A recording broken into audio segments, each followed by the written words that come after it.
My name is Devi Mohan, and as the Global Ambassador of Mohanji Foundation and President of ACT Foundation globally, it is my honor to share with you today information about a fundraiser that was started jointly by our ACT UK team and ACT Foundation South Africa team in collaboration with another charity, Rock of Hope, who have been doing an amazing job in supporting the children, babies who have been abandoned on the streets of South Africa. Sometimes parents may be facing poverty or addiction, or now in the time of lockdown, we are hearing about many cases, unfortunately, of very, very young women, maybe even less than 18 years old, who are being impregnated, and they are trying to get rid of these children in any way possible.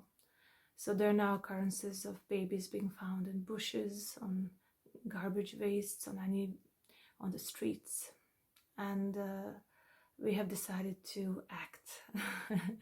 Our policy is one positive act a day, but at times we also join forces and we do bigger acts of kindness. Because in this kind of situation, we need to join hands. We need to really do our best to prevent precious lives, divine sparks in these babies to be extinguished by hunger and cold, or simply being left to die. Way back during the war in former Yugoslavia, when I was still a teenager, I heard about an amazing man called Branko Radunkovic. He's still alive, and I've actually met him a couple of years ago in Serbia. So this man was born with certain challenges. He had no arms and no legs, while the rest, and he was of very small in size, so he could not grow fully into a full usual height. So no arms, no legs, no usual height. But again, aside from all that, he had a big heart and lots of courage and lots of creativity.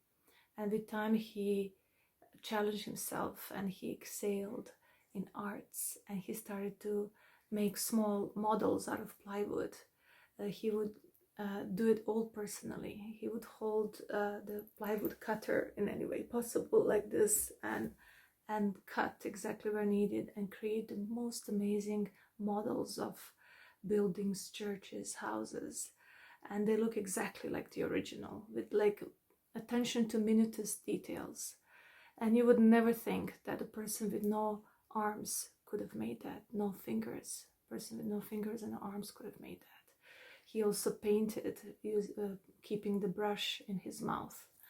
And when I visited his exhibition, which was in his own house, just before the war in Croatia started in 1991, that left such an amazing impression. And then I picked up a brochure, and in that brochure I read that when he was born, when his parents saw him, he was, I think, 9th child in the family, and the family was in financial crisis. They didn't have much money, so they felt, we can't handle this child now, look at this child, and they just threw him on a pile of horse dung or cow dung, I'm not sure, but it was a pile of dung, and he was placed there and he was left.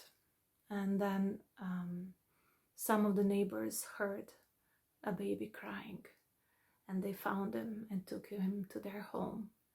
And it was said in his brochure that 2 weeks later, his own parents had guilty conscience, and they heard that their son was adopted by some other family in the village, and they couldn't sleep properly, and they decided, no, we can't do this. And they went there and they took him back, and they apologized, and so he grew up, and he grew up to be a great artist and humanitarian and inspiration to many people.